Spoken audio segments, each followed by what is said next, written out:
Little Miss P manga talks about periods loudly and humorously.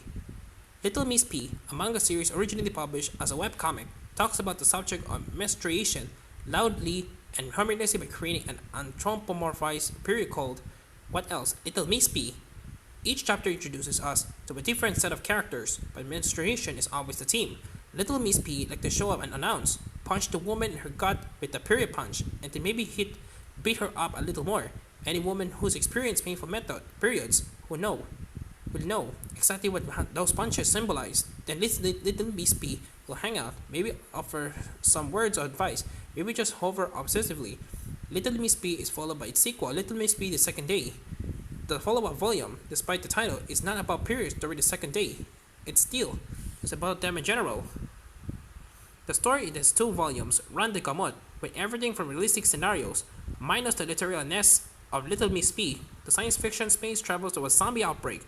While all the stories have funny parts, some of them get quite heartfelt, like the middle school girl who's bullied at school after getting blood on her skirt in front of her classmates.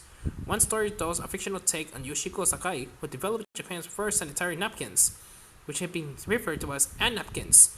This comes from the diaries of Holocaust victim Anne Frank. A Japanese girls reading about periods in the diary of a young girl, the Japanese Association of Anne Frank, who periods is something that meant well there, but it doesn't exactly translate well respectively across cultures. We have much more grim and revengeful connotation with a teenage writer, but with Little Miss P touches on universal period traits and also gives a look specifically at how it is viewed and treated in Japan. The weakest part of the manga will be its art, which isn't as refined as manga art is usually still. Still, the mangaka is able to get the emotions and comedy across, and the uniqueness and fun of the stories make up for issues with the art. This is a strongly entertaining read that not only takes up something to talk about, but makes it funny in the process.